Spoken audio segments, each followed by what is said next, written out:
Olá, povo de Deus, eu sou o Nunes, sou do canal Avanço Digital do Reino e vim falar com vocês sobre depressão. Um assunto polêmico, um assunto importantíssimo, uma vez que esse problema atinge uma boa parte da sociedade. E eu gostaria que você, que passa por esse tipo de problema, ou se você conhece alguém que certamente você conhece, dada a quantidade de pessoas que sofrem com esse problema, você preste bastante atenção, porque à luz da palavra a gente consegue entender mais ou menos como que funciona isso e como a Bíblia nos direciona para sair desse tipo de problema. Vamos ver o que a palavra de Deus nos fala, tá bom? Vão lá, antes de mais nada, no canal Avanço Digital do Reino. Lá tem outras palavras, lá tem outros vídeos, que são geralmente curtos. Esse vai ser um pouco mais longo, porque eu tive que buscar diversas referências bíblicas e eu não poderia tratar esse assunto de maneira rápida, porque eu acho que é muito sério. Trata-se realmente da vida das pessoas, problemas que eles vivem e que a gente precisa estar embasado para falar. Tá bom? Vamos lá. Hoje, esse problema que é uma doença hoje, considerada uma doença da mente, né? Ela hoje, a gente certamente pode dizer que é uma patologia, é uma doença, mas que a gente sofre constantemente influências em cima desse problema. E quando eu falo sobre influências, são diversos tipos, inclusive os pensamentos, tá bom? Alguns gatilhos dão o start para esse problema. E a gente, na própria Bíblia, a gente consegue ver a desilusão, o medo, a perda, o estresse, isso aí representado na vida de Elias, Moisés, Jó, Davi, enfim, vários homens fortes da Bíblia passaram por esse problema e homens que eram certamente homens de Deus, que não nos resta dúvida a respeito disso. E aí a gente para imaginar que as pessoas que hoje estão na igreja, elas não estão livres desse problema. E a gente vê na igreja muita gente com esse problema, tá? As consequências desse problema são, né, dentre muitas outras, mutilação, o pânico, o isolamento, o afastamento e o suicídio, né? Essas são visibilidades, coisas que são visíveis, né? As pessoas se cortam, as pessoas entram no estado de não quer ver ninguém, não quero falar com ninguém. Isso daí é algo que é visível, né? Se bem que a grande batalha acontece aqui dentro, a gente vai falar sobre isso. Só para vocês terem uma ideia sobre números, meus irmãos, no ano passado, a Organização Mundial de Saúde diz que 11,5 milhões de pessoas no mundo sofrem desse tipo de problema. 5,8% dos brasileiros também passam por esse tipo de problema. Isso no ano passado, e isso vem crescendo cada dia por conta da correria, do estresse, desse mundo louco, da violência, enfim. E aí eu paro para vocês, dou uma paradinha aqui para tocar num assunto que é muito relevante, porque essas informações são balizadas em dados. Agora, você mesmo deve conhecer pessoas que sofrem desse problema e jamais estiveram no hospital. Cara, se isso é real, muita gente passa por esse tipo de problema e não está hoje aqui fazendo parte dessa estatística. Eu creio que muito, mas muito além do que está catalogado aqui é o nosso problema real, tá? E aí, a gente voltando para a depressão, a gente vê alguns indícios que nos apontam para esse estado depressivo. Porque às vezes você tem depressão e você nem sabe o porquê, né? Ou nem sabe que está passando por esse estado depressivo. Algumas coisas nos apontam para que a gente consiga entender, né, o que está acontecendo. Porque muita gente liga isso a simples estresse ou teve uma perda de alguém ou algum problema sério e está associando isso ao gatilho e não ao problema em si, tá bom? Então vamos lá. Perda de motivação, se você se sente desmotivado, se isso é muito forte, se isso vem de um longo tempo, isso é um problema. Sentimento excessivo de culpa, né? Isso aí é algo que realmente aponta para um estado depressivo, você anda se culpando muito de coisas que aconteceram com você, com pessoas ao redor, sobre sua vida, e essa culpa não sai da sua cabeça, e isso está te levando a alguns outros estágios, preste atenção. Os pensamentos negativos, esses aí são uma constante para quem está com estado depressivo. A baixa autoestima, gente, isso aí é muito sério. Outro dia tava um menininho na igreja lá e brincando, tal. E aí eu comecei a bater um papo com ele, eu não sei o que desencadeou esse assunto, mas ele vira para mim e fala: "Tio, eu sou feio", né? E eu olhei e falei: "Gente, ele, cara, não é feio, não acho, né? Geralmente eu amo criança", e eu olhei aquilo ali, falei: "Nada, você é bonito, cara. Deus te fez bonito, Deus te fez lindo", enfim. Eu tentei, mas alguma coisa na vida daquele menino levou a ele a esse estado de pensamento que, consequentemente, a gente sabe onde vai dar, tá? Vontade de se sentir isolado, de ficar isolado, de se afastar das pessoas, de não quero falar com ninguém, não quero conversar com ninguém, eu quero ficar sozinho. Sono excessivo, vontade de dormir, dorme demais. Cara, se você parar para prestar atenção, isso aí é fuga, porque se eu durmo eu não vivo minha realidade e minha realidade não é a que eu quero viver. Os pensamentos suicidas certamente apontam para um estágio mais alto do problema, né? Porque uma vez que você cometeu isso, não tem como avançar, né? Muita gente que tentou suicídio está aí no meio de nós, pessoas com os braços cortados, pessoas que cortaram o pescoço tentando se matar. Ou seja, gente, esse assunto é sério, prestem muita atenção. E como que o inimigo, cara, vem navegando nesse universo? Cara, prestem muita atenção. Se o meu estado é depressivo, se eu não consigo achar prazer na vida, se tudo tá ruim, se eu não quero ficar com ninguém, se eu quero ficar isolado, se os pensamentos são ruins, gente, o que que me tira, o que que me dá um alívio, um refrigériozinho, né? Prazeres rápidos. E aí, meu, eu vou dizer uma coisa pra você, cara. O seu inimigo, ele se especializou nessa parada. Tudo muito rápido, né? Fast food, cara, comida rápida, que liberam no seu corpo uma sensação de prazer, só que logo passa. Então, o que que você vai fazer? Vou comer de novo. Então, não é muito difícil você ver pessoas que estão em estado depressivo um pouco fora do peso. O inverso é completamente proporcional, porque o exercício físico também gera endorfina e tudo que é em excesso é problema. Então, se você vê um cara muito bitolado, cara, e às vezes o cara tá com um corpo espetacular, e a gente vai falar sobre isso aí à luz da Bíblia na frente, e o cara não vê mais sentido na vida. O cara é bonito, a menina é bonita, mas não vê sentido na vida. Ah, não, eu não sou bonito, eu sou feio. Porque o problema realmente não está ali no corpo. O problema está muito mais interno, né? Muito mais profundo, né? Tá ligado a espírito e a gente vai falar sobre isso.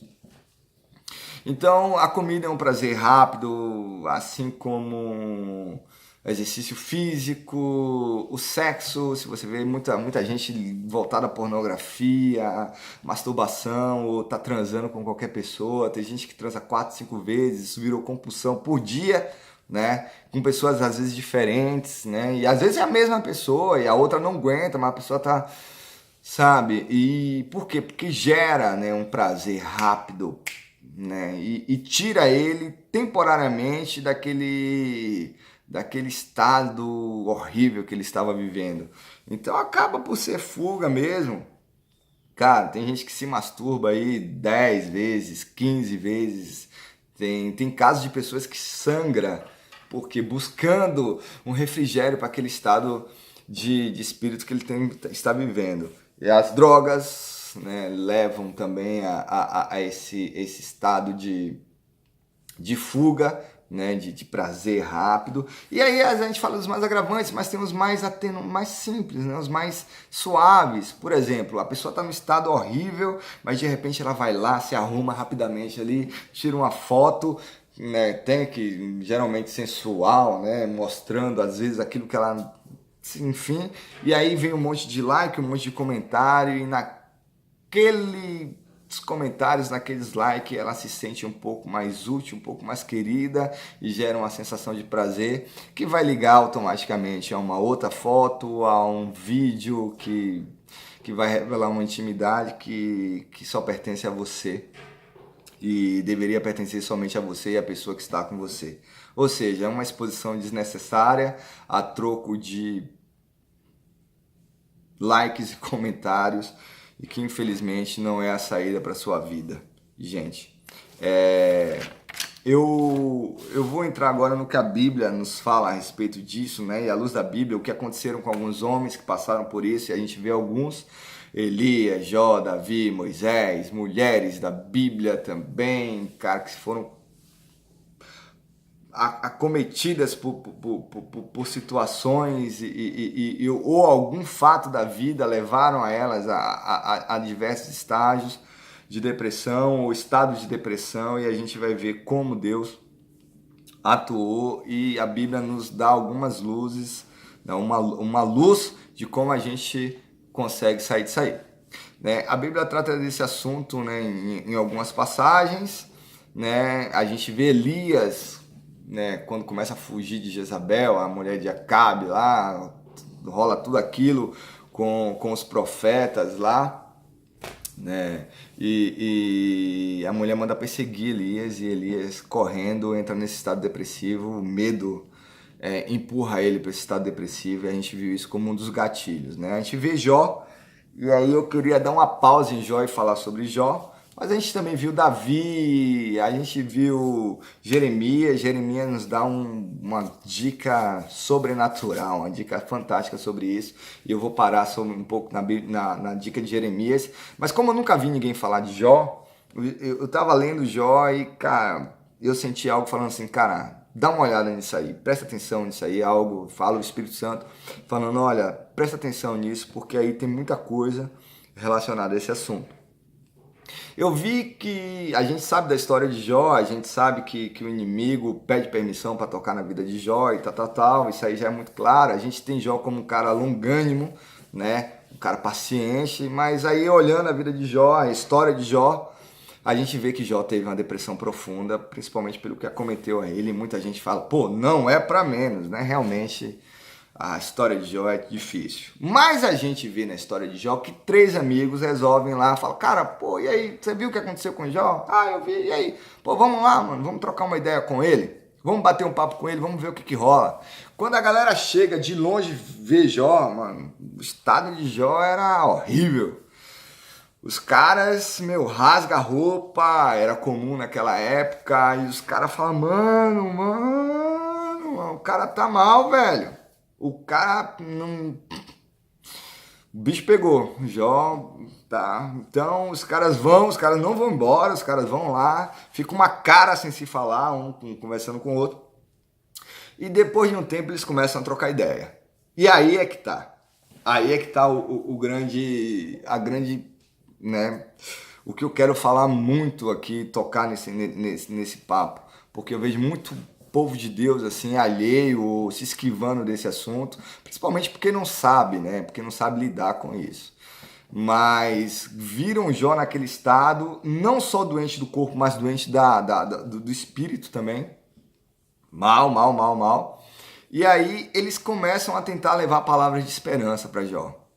Cara, olha os amigos que andam com você.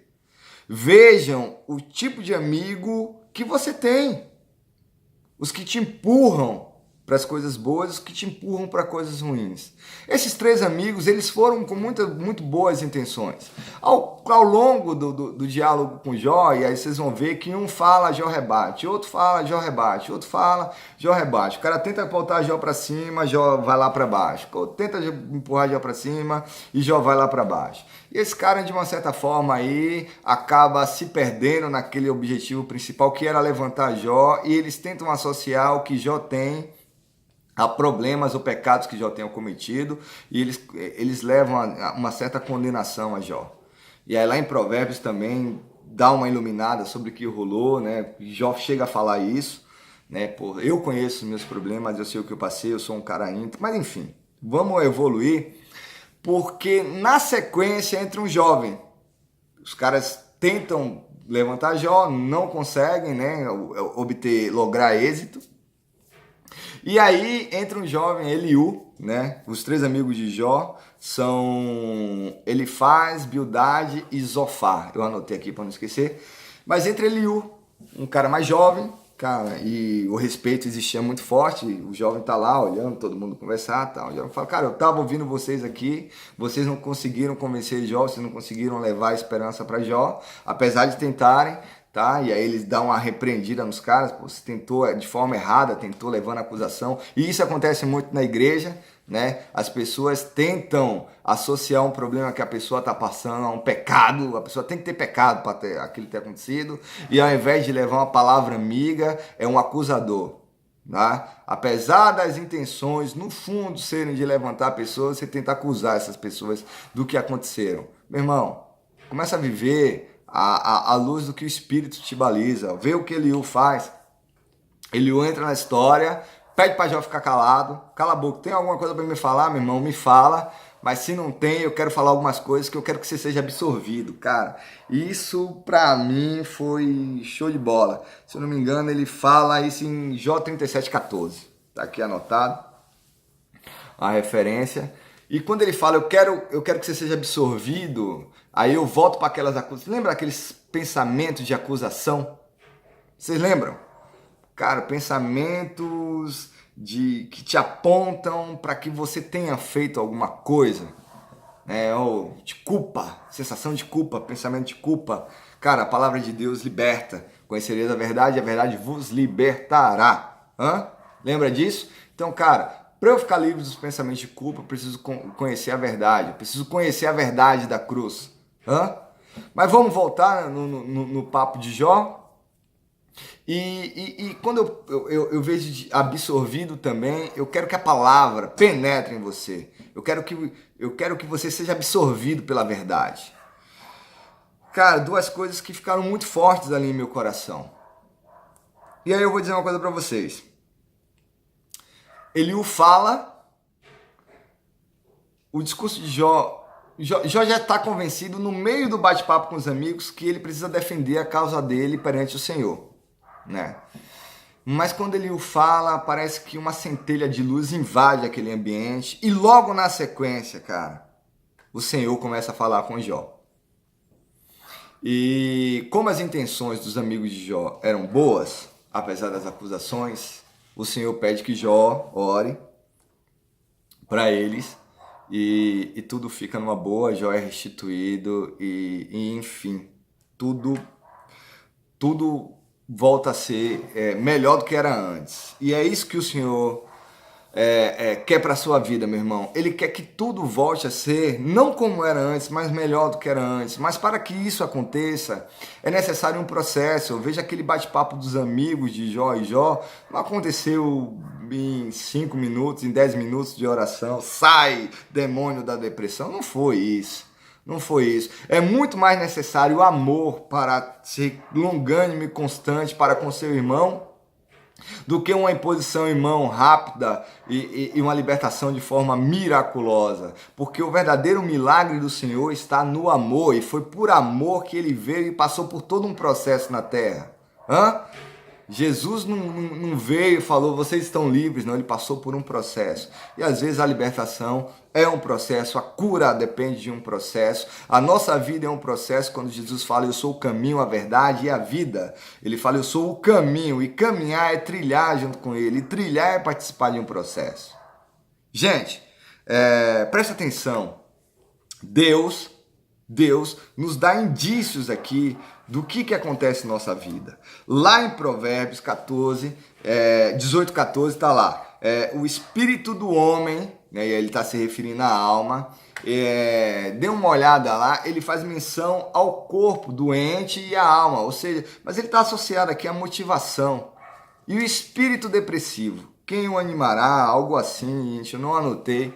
Mas o que me veio sobre esse versículo cara, a gente às vezes visita uma pessoa que está doente, que teve um problema sério, e você começa a bater um bate-papo, você sai de lá motivado, você fala, cara, apesar de tudo aquilo, o cara, né, tá lá, tá firme, tá forte. Pessoas que tiveram, a gente vê Fernando, né, um carinha que teve um acidente, que é esse Big Brother, e hoje o cara, ele é motivado, ele participa de Olimpíada,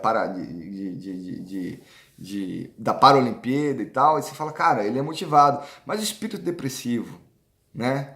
E aí ele entra num estado mais profundo. Então a gente vê a diferença entre alma e espírito realmente, como nós somos feitos, e ele fala, cara, o espírito depressivo é como se isso estivesse muito além de motivação, muito além de algo superficial, né? Que algumas poucas palavras podem resolver. Não que as poucas palavras não sejam necessárias, porque as poucas palavras podem fazer sim parte do processo. E quando eu falo desse processo, você, meu irmão, que tem Jesus, pode fazer parte desse processo na vida do seu irmão. Vocês conseguem entender o que eu estou falando para vocês? Lá em Provérbios 14, 10 está lá também, vou ler. O coração conhece sua própria amargura e o estranho não se entremeterá sua alegria. Ou seja, não consegue compartilhar totalmente sua alegria, né? E aí Jó fala isso lá, quando ele conversa com os caras, fala, eu sei o que eu tô sentindo, velho, eu sei o que eu passo, como vocês podem dar opinião sobre isso aqui, eu sei minha amargura, eu sei o que eu tô passando, tal, e a tentativa deles, embora esteja fazendo parte do processo, levando palavras de alegria para Jó, de esperança para Jó, Jó tá falando aqui, cara, não é uma motivação sua que vai mudar a minha história. Não são suas palavras que vão mudar minha história, né? Mas as palavras influenciaram sim, empurraram Jó dentro do processo, tá? Não é a solução do problema, mas pode ser parte sim da solução do problema. E aí é que tá. Porque se você encosta no seu irmão tentando compartilhar palavras de esperança, nas suas intenções está o amor, né? E a gente sabe muito bem quem é o amor nessa nossa história toda, né? Então, Jesus, ele começa a nos dar indícios. Então, eu quero falar para você que se relaciona com as pessoas, escolham bem as suas amizades. Escolham bem as suas amizades. Porque as suas amizades, a psicologia nos fala que nós somos uma média das 5 pessoas com quem nos relacionamos, gente. Isso é importantíssimo, cara. Pô, se relacione com pessoas de bem, pessoas que estão pra cima. Cara, olhem a vida do seu amigo e falem, cara, eu quero essa vida pra mim, porque você automaticamente vai ser influenciado por essa vida. Inevitavelmente você vai absorver. Os antigos dizem, diga-me com quem andas, eu te direi quem és. Enfim, isso é algo muito importante a ser observado, porque aqueles amigos de Jó fizeram parte do processo.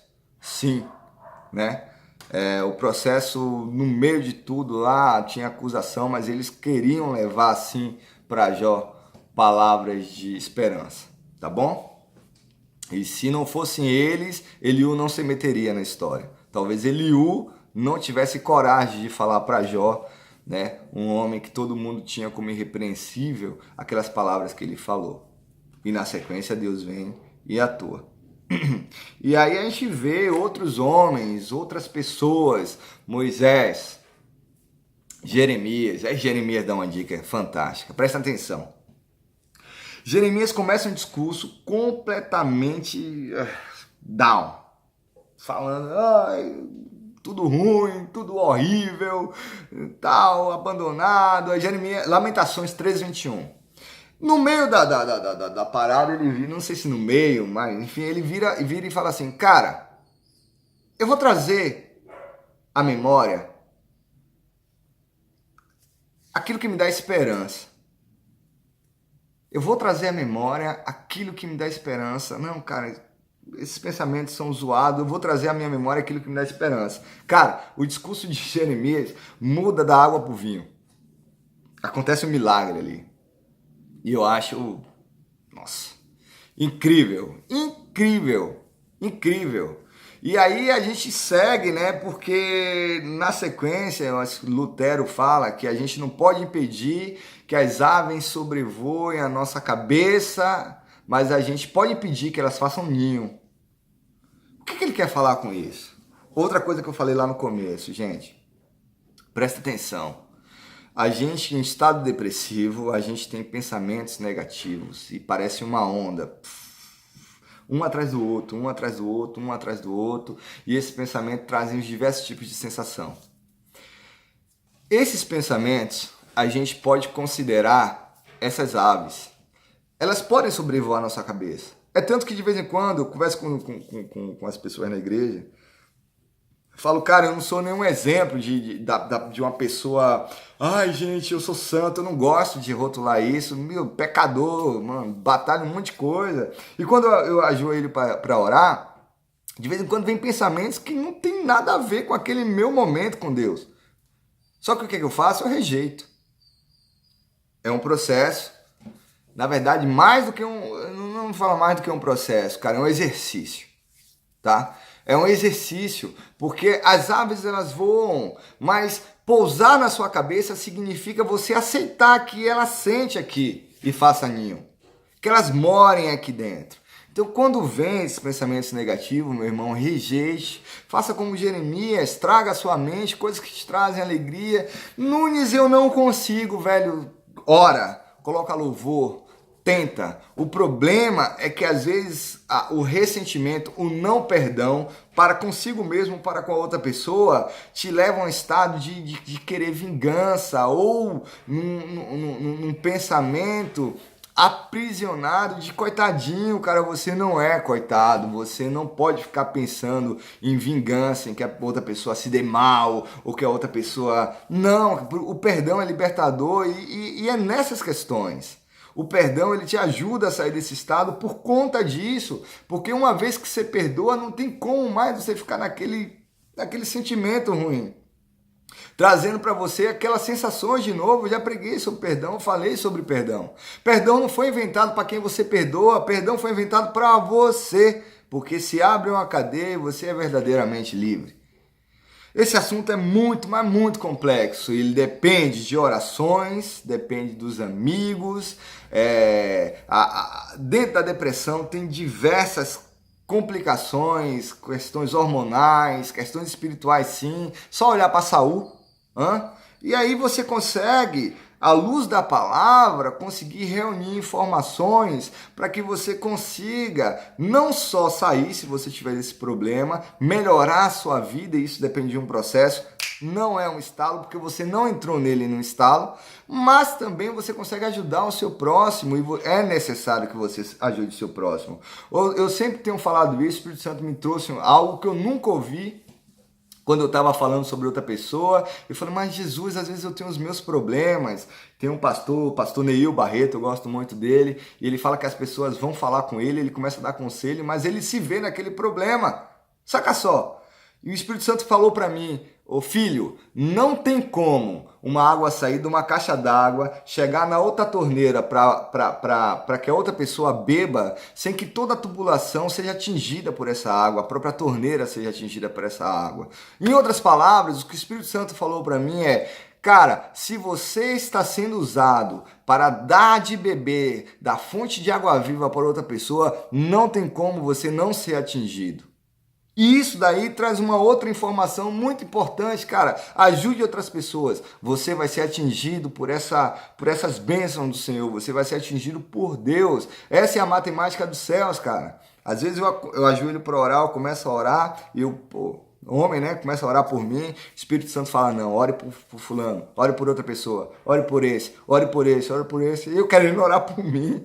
E não, ore por esse. A matemática do céu não é igual à matemática humana.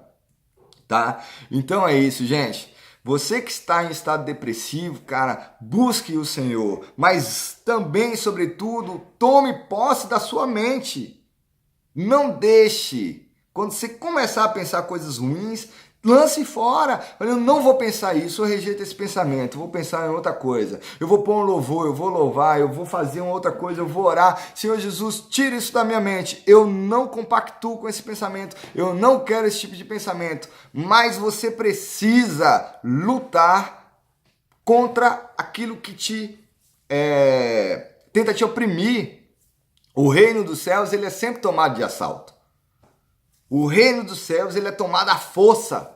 Assalto foi uma palavra muito forte, né? Mas ele é tomado à força. O inimigo tenta te oprimir e fala, não, é assalto mesmo, vou tomar da sua mão, inimigo. Aquilo que você tem tomado de mim, eu vou tomar de volta. Você não vai mais me oprimir. Em nome de Jesus, daqui para frente eu vou comandar a minha mente. Eu vou trazer à minha mente aquilo que me traz esperança, aquilo que me traz alegria. Eu vou pensar nas coisas boas. Já fiz esse exercício com muita gente. Fecha os olhos, cara. Lembra de tal coisa, tal. Então, cara, o pensamento ruim, ele sai para dar lugar ao pensamento bom. É a chave de tudo? Não, mas é parte do processo. Confia no Senhor Jesus, se aproxima dele, ele liberta, gente. E você, amigo de pessoas que tem esse tipo de problema, se você falou com ela hoje e você acha que não resolveu nada, cara, não desista, porque os amigos de Jó falavam e Jó rebatia o tempo todo, parecia que nada adiantava. Mas se você vê do longo do discurso, ele começa a mudar, né? Depois de muita palavra, leiam Jó, tá bom? Eu vou parar por aqui, já deu 31 minutos de vídeo. Fiquem com Deus, que Deus abençoe vocês, que a palavra do Senhor sobrevenha sobre vocês, que vocês sejam um canal de bênção na vida de outras pessoas, porque não só porque você vai ser irrigado, mas se você está sendo empurrado pelo Espírito Santo, você vai entender que é o amor que norteia nossas vidas, né? E levando às vezes a gente fazer aquilo que nossa natureza humana não quer, mas aquilo que o amor nos empurra a fazer. Que Deus abençoe vocês, que essa palavra entre no coração. Se você sentiu que isso ajudou você, ou pode ajudar alguma pessoa, gente, compartilhe no seu Facebook essa palavra, compartilhe com outras pessoas essa palavra, me peçam por WhatsApp essa palavra, porque é importante que isso chegue na mão de outras pessoas. Tá bom? Vão lá no canal Avanço Digital do Rei, no canal no YouTube, se inscrevam, porque todo vídeo que eu posto aparece lá e às vezes essas palavras podem servir para outras pessoas, podem ajudar outras pessoas, tá bom? Que Deus abençoe a todos, tamo junto, até o céu, em nome de Jesus, amém.